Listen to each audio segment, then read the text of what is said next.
छात्रों, आज की छठी कक्षा की हिंदी तासिका में आप सभी का स्वागत है। आज हम हमारा अगला पाठ जन्मदिन यह सीखने जा रहे हैं।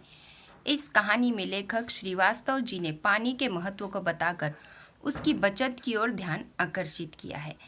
इस पाठ में बबलू एक शरारती लड़का था जो अपने आप में ही मस्त रहता था। अक्सर नल खुला छोड़ देता, पानी बहता रहता, कूलर, बल्ब, पंखा आदि सब बंद नहीं करता। माता पिता, स्कूल के शिक्षक सभी उसे समझाते रहते, परंतु उस पर कोई असर नहीं होता था। अंत में माँ को मौसी के साथ मिलकर एक नाटक करना पड़ा, जिससे बबलू को समझ में आए कि पानी, बिजली आदि ये सब अनमोल है। यह जन्मदिन इस पाठ के शब्दार्थ हैं। इसे आप पॉज करके लिख सकते हैं। तो अब हम जन्मदिन इस पाठ की शुरुआत करते हैं। गर्मी का मौसम था, गर्मी पड़ने लगी थी। धीरे धीरे उसके तेवर तीखे हो चले थे। सूरज आग बरसाने लगा, मगर इन सब से बेखबर बबलू अपने में ही मस्त था। उसे बाथरूम में घुसे हुए आधा घंटा हो चुका था। शॉवर के नीचे उसकी धमाचौकड़ी मची हुई थी। कभी तो वह शॉवर के साथ नल की टोटी भी खोल देता। इस तरह से वो बाथरूम में नहाने में व्यस्त था और पानी जो है बहुत बहा रहा था। अंत में माँ को ही चिल्लाना पड़ा, बबलू क्यों इस तरह पानी बर्बाद कर रहे हो? तब बबलू जवाब देता है कि माँ, मैं ऐसा कुछ भी नहीं कर रहा हूँ, मैं तो बस नहा रहा हूँ। इस गर्मी में मेरा मन तो करता है कि घंटों नहाता रहूँ। बबलू बोला। बबलू की इस आदत से उसके माता पिता दोनों परेशान थे। वो मंजन करते समय देर तक पानी बहाता रहता। स्कूल में भी उसने अपनी इस आदत के कारण डांट खानी पड़ती। वह वहाँ के नल की टोटी भी अक्सर खुली छोड़ देता था। इस तरह से बबलू के माता पिता जो है उसे कभी समझाते, कभी डांटते और इसकी आदत से वो लोग दोनों भी परेशान थे। लेकिन बबलू जो है मस्ती ही करता रहता था। एक पानी की ही बात नहीं थी, बिजली के साथ भी यही होता। वह कमरे में न हो तब भी पंखा खुला रहता, तो कभी कूलर बंद करना भूल जाता। कभी वह पढ़ते पढ़ते सो जाता, तब भी बल्ब जलता रहता, माँ को ही बुझाना पड़ता। पानी हो या बिजली, यानी कि ऊर्जा, दोनों का भंडार सीमित है। दुनिया के सभी लोग ऐसा करने लगे तो क्या होगा? नहाना बहाना तो दूर, लोग एक घूंट पानी के लिए भी तरसेंगे। लेकिन यह बात बबलू की समझ में बिल्कुल नहीं आती। माँ और पापा दोनों ही उसमें सुधार लाना चाहते थे, पर उन्हें कोई उपाय नहीं सूझ रहा था। एक दिन शीला मौसी की बेटी पूजा का जन्मदिन था। उन्होंने सबको खाने पर बुलाया था। शाम को सब उनके यहाँ पहुँच गए, पर बबलू को वहाँ पसरा सन्नाटा देख बड़ा आश्चर्य हुआ। मेज पर भोजन लगा हुआ था, गुब्बारे और रंगीन झालर भी सजे हुए थे, पर कमरे में बिजली की रोशनी नहीं थी। कूलर और पंखा भी नहीं चल रहे थे। केवल 2-1 मोमबत्तियां का धीमा प्रकाश फैला हुआ था। सब गर्मी से परेशान नजर आ रहे थे। शीला मौसी ने बताया, गर्मी बढ़ जाने से बाहर तमाम जगहों पर बिजली का भार बढ़ गया है, इसलिए कंपनी ने अपने यहाँ भी आज से कटौती शुरू कर दी है। आज कॉलोनी के इस ब्लॉक में कटौती हुई है, फिर बारी बारी दूसरे ब्लॉकों में कटौती करेंगे। इससे क्या, हम पूजा का जन्मदिन तो हंसी खुशी ही मनाएंगे। इस तरह से शीला मौसी और बबलू की माँ दोनों ने जो है बातें की है और उसे बबलू को समझाने की भी उन्होंने कोशिश की है। फिर पूजा की माँ ने वहाँ पर आरती उतारी, मिठाइयाँ बांटी, हैप्पी बर्थडे के बोल सभी के मुंह से निकल पड़े। धमाचौकड़ी के बीच बच्चों ने गुब्बारे फोड़े। सभी गुब्बारे और टॉफियाँ पर टूट पड़े। कुछ देर के लिए सब गर्मी की परेशानी भी भूल गए थे।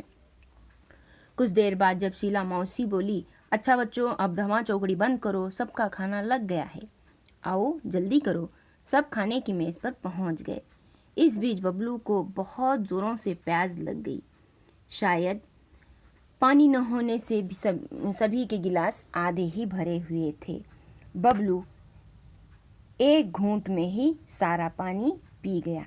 खाना खाने के लिए जब बैठा गया था तब सभी लोग खाना खा रहे थे और उस समय सभी के गिलासों में आधा आधा पानी भरा गया था। बबलू को प्यास के कारण वो आधा गिलास वो जो है एक घूंट में ही उसने पूरा पानी पी लिया था। फिर भी वह खाने में जुट गया। 2-4 कौर भीतर जाती उसकी प्यास और भड़क उठी। वो प्यास से बेचैन हो उठा। गर्मी अलग परेशान कर रही थी। वो पानी पानी चिल्लाने लगा। लेकिन पानी का जग खाली पड़ा था। शीला मौसी मुंह बनाकर बोली, क्या बताऊं बेटे, इस ब्लॉक की पानी की टांकी की सफाई हो रही है।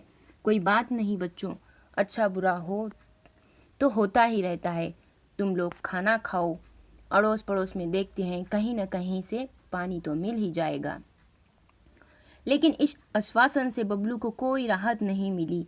प्यास से उसका गला सूखा जा रहा था। खाने का एक कौर भी गले के नीचे नहीं उतर रहा था। वो प्यास से छटपटाने लगा।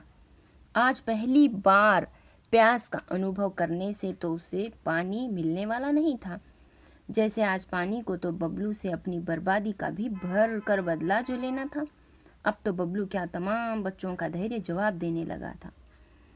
तभी एक चमत्कार हो गया। अचानक बिजली आ गई। कूलर पंखे चलने लगा। कमरा बिजली की रोशनी से जगमगा उठा। सभी बच्चे खुशी से चिल्ला उठे। मगर बिजली आने भर से तो प्यास बुझने वाली नहीं थी। अचानक अंकल को याद आया। वे खुशी से बोल उठे, अरे बच्चों, मैं तो भूल ही गया था कि बड़े वाले पानी के कूलर में पानी भरा हुआ है। अगले ही पल वहाँ का दृश्य बदल गया। कमरा ठंडी हवा से भर उठा। बच्चे बड़े सब ठंडे पानी के साथ चटपटे भोजन का स्वाद लेने लगे। बबलू की तो बाँछें खिल गई, यानी कि वो खुशी से झूम उठा। चलने से पहले शीला मौसी और माँ जो है एक दूसरे को देखकर कुछ मुस्कुराए। इस मुस्कुराहट के पीछे छिपा रहस्य बबलू नहीं समझ पाया। अब इस पाठ में जो है बबलू की मौसी और बबलू की माँ ने दोनों ने मिलकर एक नाटक रचा था। उन्होंने बबलू को सबक सिखाने के लिए ये बिजली वाला एक नाटक बनाया था कि जब बिजली और पानी की कटौती होने पर क्या हाल होते हैं, ये बताने के लिए इन दोनों ने एक आपस में चर्चा की थी। इस तरह से वहाँ पर जन्मदिन शीला मौसी की बेटी पूजा का जन्मदिन मनाया गया। सभी बच्चे खुश थे, लेकिन बबलू को यहाँ पर पानी और बिजली का एहसास इन दोनों ने मिलकर करवाया था। घर पहुँचने पर माँ को बबलू किसी सोच में डूबा दिखाई पड़ा। बबलू कुछ नहीं बोला। शीला के यहाँ जो घटना हुई वह अब भी उसकी आंखों के आगे घूम रही थी। अपने आंगन की गौरैया की प्यास से खुली चोंच, बाहर सड़क की नाली में जीभ निकाले हाँफता हुआ टॉमी, शीला मौसी के यहाँ प्यास से सूखता उसका गला, पंखा, कूलर, ज़रा देर के लिए बंद रहने पर बहता पसीना, बहुत कुछ नहीं, अब वो ऐसा कुछ भी नहीं करेगा। अब वो सोचने लगा था कि पानी की और बिजली की कटोरी किस तरह से होती है, उसके कारण सभी लोग कैसे परेशान हो जाते हैं, उसे ये सब समझ में आ रहा था। उसने कहा, माँ, कल से मुझे आंगन में किसी बर्तन में पानी भर कर रखना है। माँ हंसकर बोली, तेरे कारण पानी बर्बाद होने से बचे तब न रखें। माँ, अब पानी की एक बूंद भी बर्बाद नहीं होगी, बबलू आत्मविश्वास से भरकर बोला। मगर बबलू कभी यह नहीं जान पाया कि शीला मौसी के यहाँ जन्मदिन की पार्टी में जो कुछ हुआ वह एक नाटक मात्र था। उसे सबक सिखाने के लिए माँ ने चलने से पहले शीला मौसी को फ़ोन पर बबलू की इस आदत के बारे में बता दिया था। शीला मौसी ने भी कुछ करने का भरोसा दिया था। उन्होंने यही नाटक किया जो कि पूरी तरह कामयाब रहा। अब तो बबलू खुद भी अपने दोस्तों को समझाता है कि पानी और बिजली अनमोल है, इन्हें भविष्य में किस तरह से बचाए रखना चाहिए। और वो जो है उसे भी अब इस पाठ से हमें यह सीख मिलती है कि किस तरह से पानी की और बिजली की कटौती की जा जाए। बबलू को भी सबक मिल चुका है और वो अब दूसरों को भी समझाता फिरता है पानी का और बिजली का महत्व। इस तरह से यह पाठ समाप्त हुआ।